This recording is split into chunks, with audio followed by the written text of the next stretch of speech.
Hey everybody, I'm Dave Hecker, and today we're talking about ramping up software development teams. How do you do it as quickly as possible without screwing yourself? That's what we're going to talk about after the break.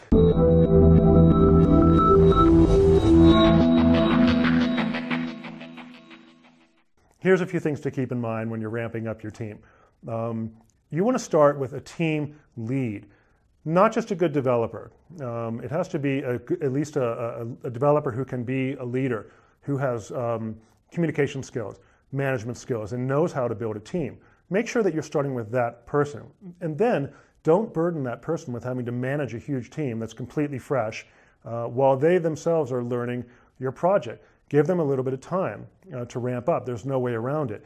You can't take the team lead and expect them to ramp up and develop the knowledge themselves if they're managing 4 to 10 other people. So let that lead settle in and give them time.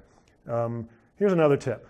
Once you have that lead going, which could take anywhere from a week on a small project or a month on a larger one, just to get their bearings, look to them for cues on how and when to expand. They are going to know more than you about the actual resources that they're looking at and how to bring them on. You know that you need to bring them on, but they know these individual people, presumably. They know the names and they know the history and they've worked with them before. So that team lead is the person who should decide when and how, or at least recommend when and how you grow the team.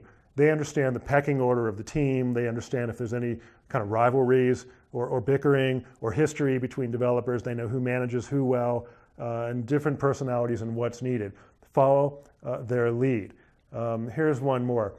When you're building the team, follow all these cues, but don't forget the team dynamic. This is something that a client needs to do as well. When a team is growing, you don't just keep adding people. It doesn't really work like that. You don't just add developers, things go faster.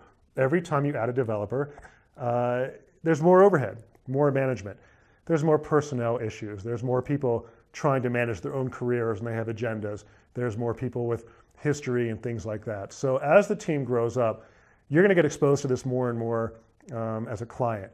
This is what management is all about. If management was as simple as just bringing people on, it would be easy. So try to develop a relationship with your team lead or your project manager, whoever's doing it, where you're paying attention to the team. You know, ask some questions about like how are they working together? How are they feeling about the project? Do they like the communication? Try to get a sense for it and make sure that you're partnering with that team lead to grow it right. So here are the takeaways. You definitely want to grow your team as quickly as possible, but you want to be smart about it. So don't just start pushing them to grow the team. You keep a little pressure, but what you really want to do is foster organic growth by listening to your team lead and giving them a chance and some time to succeed, listen to their cues, and then watch as the team dynamics unfold and pay attention. And there'll be a lot of information coming at you that you can use to make decisions on when to bring the team up, and you can build it up as quickly as possible. Usually it can happen pretty quickly, but if you go too fast, there's a lot of pain.